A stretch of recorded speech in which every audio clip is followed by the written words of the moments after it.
This video sponsor by SPO digital marketing.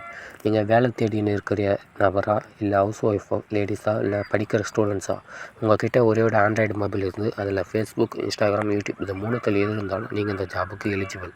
Next social மீடியாவில் content share மற்றும் publishing செய்கிறது மூலிமா நல்ல இன்கம் பெறலாம். யாரையும் சேர்க்கணும் இல்லை எதனா பொருளை விற்கணும் அப்படின்ற எந்த அவசியமே கிடையாது. மேலும் இதை பற்றி தெரிஞ்சுக்கணும் அப்படின்னா டிஸ்பிளேல தெரியக்கூட என்னோடய வாட்ஸ்அப் நம்பருக்கு உங்கள் பேர், உங்களோட குவாலிஃபிகேஷன் சென்ட் பண்ணுங்கள்.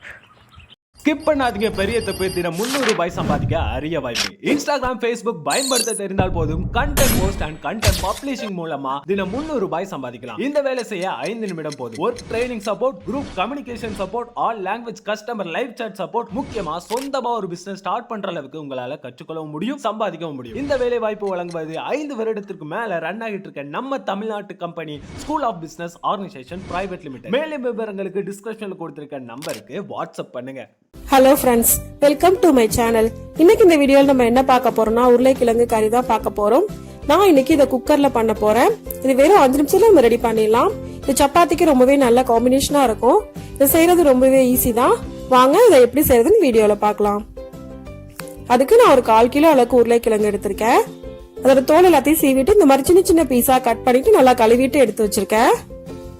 நம்ம உருளைக்கிழங்க குக்கர்ல வேக வச்சுட்டு பண்ணும்போது ரொம்பவே டைம் ஆகும். ஆனா இந்த மாதிரி பண்ணும்போது நம்ம ரொம்ப சீக்கிரமா அதை ரெடி பண்ணிடலாம். இது செய்யறதுக்கு உருளைக்கிழங்கு, தக்காளி, வெங்காயம், பச்சை மிளகாய், கொத்தமல்லி, கருவேப்பிலை எடுத்து வச்சிருக்கேன். அடுத்ததான் ஒரு குக்கர் வச்சுக்கலாம். 2 ஸ்பூன் அளவுக்கு நான் ஆயில் ஊத்திக்கிறேன்.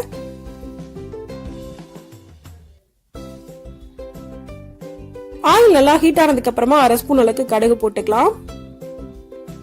1/2 ஸ்பூன் அளவுக்கு உளுந்தம்பருப்பு, 1/2 ஸ்பூன் அளவுக்கு சோம்பு போடுறேன். 2 பீஸ் பட்டை, 2 கிராம்பு. இது எல்லாம் ஆட் பண்ணதுக்கு அப்புறமா இது நல்லா ஃப்ரை ஆகட்டும். இப்போ இது நல்லா ஃப்ரை ஆயிடுச்சு. இந்த ஸ்டேஜ்ல நான் வெங்காயம் ஆட் பண்றேன். ஒரு பெரிய வெங்காயம் சின்ன சின்ன பீஸா கட் பண்ணிட்டு நான் ஆட் பண்ணிருக்கேன். இப்போ இது நல்லா ஃப்ரை பண்ணிக்கலாம்.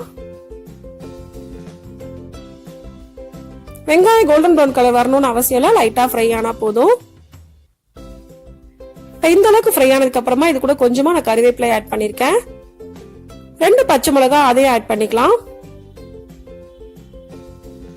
இதெல்லாம் ஆட் பண்ணிட்டு நல்லா ஃப்ரை பண்ணிக்கலாம்.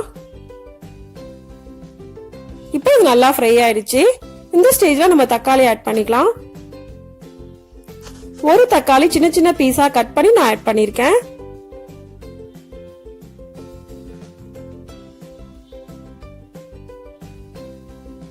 இப்போ அது கூட 1/2 ஸ்பூன் அளவுக்கு மஞ்சள் தூள் ஆட் பண்றேன்.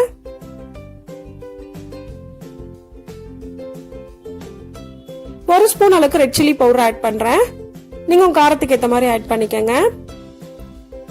இந்த உருளைக்கிழங்கு கறிக்கு வெறும் ரெட் சில்லி பவுடர் மட்டும் ஆட் பண்ணா போதும், வேற எதுவுமே ஆட் பண்ண தேவையில்ல.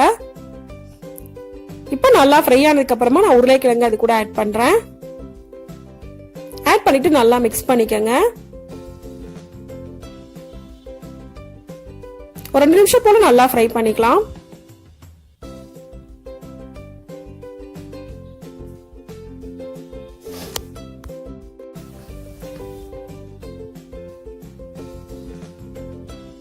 இப்போ கொஞ்சமா நான் கொத்தமல்லி இலை இது கூட ஆட் பண்றேன்.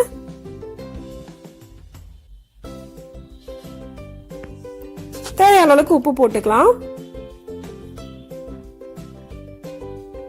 நான் 1 கப் அளவுக்கு தண்ணி ஊத்துறேன்.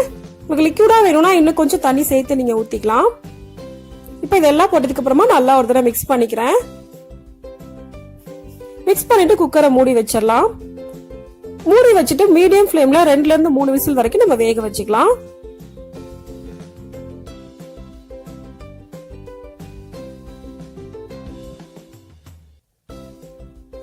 இப்போ நான் 3 விசில் வந்துருச்சு. நான் அடுப்பை ஆஃப் பண்ணிடுறேன். இப்போ நான் ஓபன் பண்ணிருக்கேன். இது நல்லா நம்ம மிக்ஸ் பண்ணிக்கலாம். மிக்ஸ் பண்ணிட்டு கரண்டியாலே நம்ம நல்லா மசிச்சு விட்டுக்கலாம்.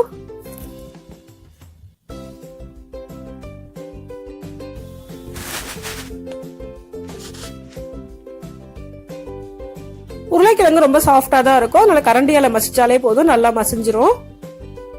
எல்லா உருளைக்கிழங்கும் நல்லா மசிச்சிடக்கூடாது, பாதி அளவுக்கு மசிச்சுட்டு பாதி அளவுக்கு மசியாம விட்டாதான் நல்லா இருக்கும். இப்ப நல்லா மசிச்சாச்சு, இந்த அளவுக்கு மசிஞ்சா போதும்.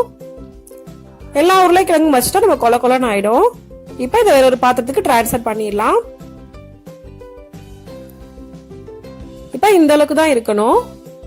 லிக்விடா வேணும்னா மட்டும் இன்னும் கொஞ்சம் நீங்க தண்ணி சேர்த்து ஆட் பண்ணிக்கங்க. நான் ஃபைனலா கொஞ்சமா கொத்தமல்லி இலையை ஆட் பண்றேன். இப்ப நம்மளோட உருளைக்கிழங்கு கறி ரெடி ஆயிருச்சு. ரொம்பவே ஈஸியான சிம்பிளான ஒரு ரெசிபி தான். சப்பாத்திக்கு ரொம்பவே நல்ல காம்பினேஷனா இருக்கும். இந்த ரெசிபியை இதே மெத்தட்ல நீங்களும் கண்டிப்பா ட்ரை பண்ணி பாருங்க. இந்த வீடியோ உங்களுக்கு பிடிச்சிருந்தா லைக் பண்ணுங்க, ஷேர் பண்ணுங்க, கமெண்ட் பண்ணுங்க. மறக்காம சேனலை சப்ஸ்கிரைப் பண்ணுங்க.